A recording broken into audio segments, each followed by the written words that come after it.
Hi, welcome to Actual Spinster. My name is Anna Marie, and today I'm going to do a video about books that I think are in some way connected to or like reproduce the feeling of emails.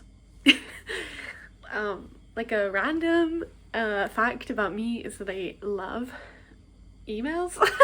I love things about email, I guess, is more the scenario. And I will say that like one of my favorite things is that there's this there's these like t-shirts that were made by a bunch of like queer people in the like 1990s, maybe early 2000s, that say we're here, we're queer, and we have email. And what I love about that is that it's about being queer, it's about like new technology, but the thing is you could say that today because emails are actually still relevant, which is also quite interesting in the context of like the very fast changing landscape of tech in the past like 20-30 years, and you know how loads of things become completely obsolete, floppy disks, all of this stuff, but emails, they stay true to the testament of time, at least for now. I do kind of have plans to make like badges that say we're here, we're queer, we still have email. Anyway, so yeah, but like that's sort of like where I'm coming to from this, is I'm really interested in like email for some random reason. It's not like I care about technology very much, but in this one case, that's not totally true because obviously I love like textiles and fabric, and that is also technology. I mean most things I guess kind of were / are, but anyway, the point is I have some books to talk about that are in some way connected to emails or emailing. I think emails are like a stand-in for a lot of things in books, as well as I guess like socially, but you know, they're obviously a stand-in for communication. They can represent like the mundanity of like capitalist life, and just like, you know, every day I wake up and I have emails and I suffer, like that kind of energy. Also because they kind of are a bit outdated, but they also are still being used. I think that's kind of an interesting like modern non-modern kind of thing going on there, and obviously straightforwardly in terms of how they represent communication or miscommunication.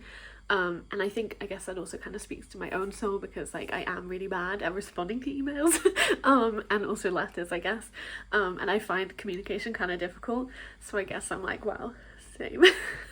So they in some way are kind of this like unfulfilled fantasy of like easy, quick communication, but it like doesn't really happen like that. I think we should start with Howard's End by Ian Forster, one of my favorite books of all time, and this is very much about communication and technology getting in the way. Telegrams and anger is like a oft repeated phrase in this, and what's great is you can rewrite the first line of this.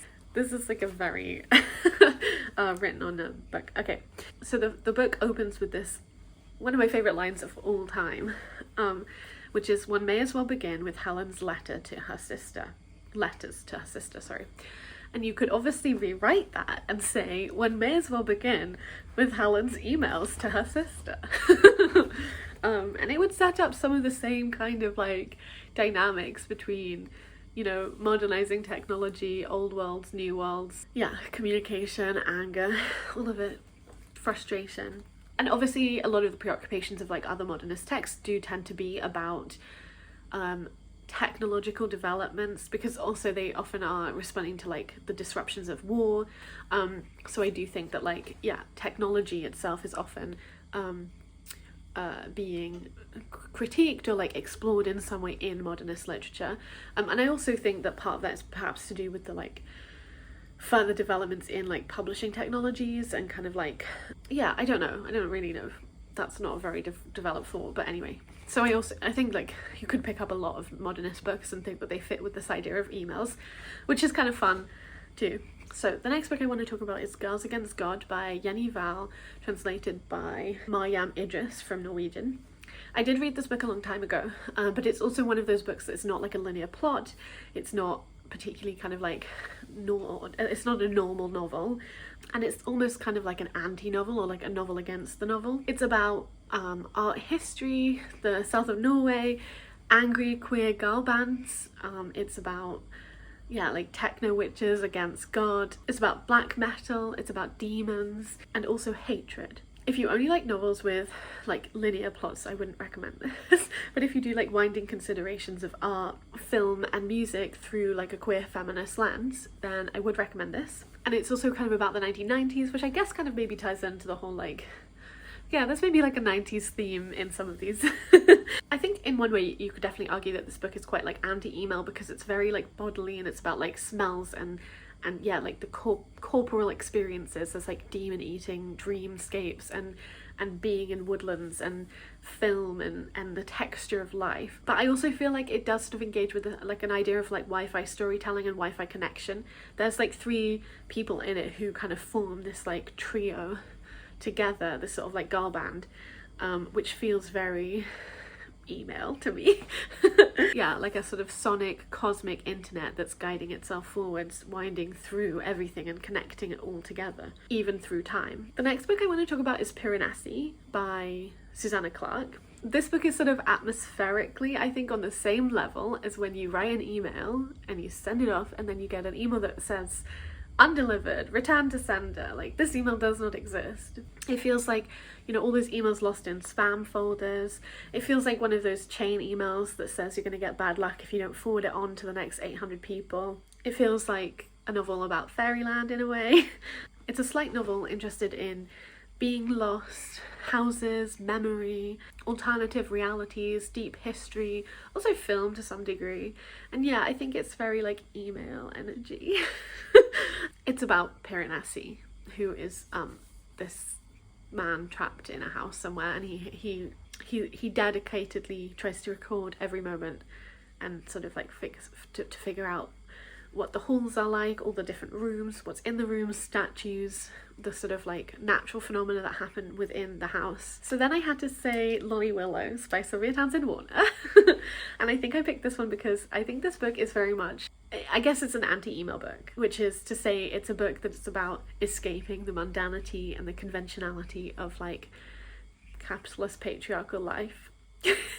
Yeah, it's about Laura, a sort of like normal middle-class spinster woman who decides to no longer cleave to the, you know, the chains of normal heterosexual familial life and the nuclear family, and instead decides to go her own way. I think that the story The Great Awake in Julia Armfield's short story collection Salt Slow would fit with emails.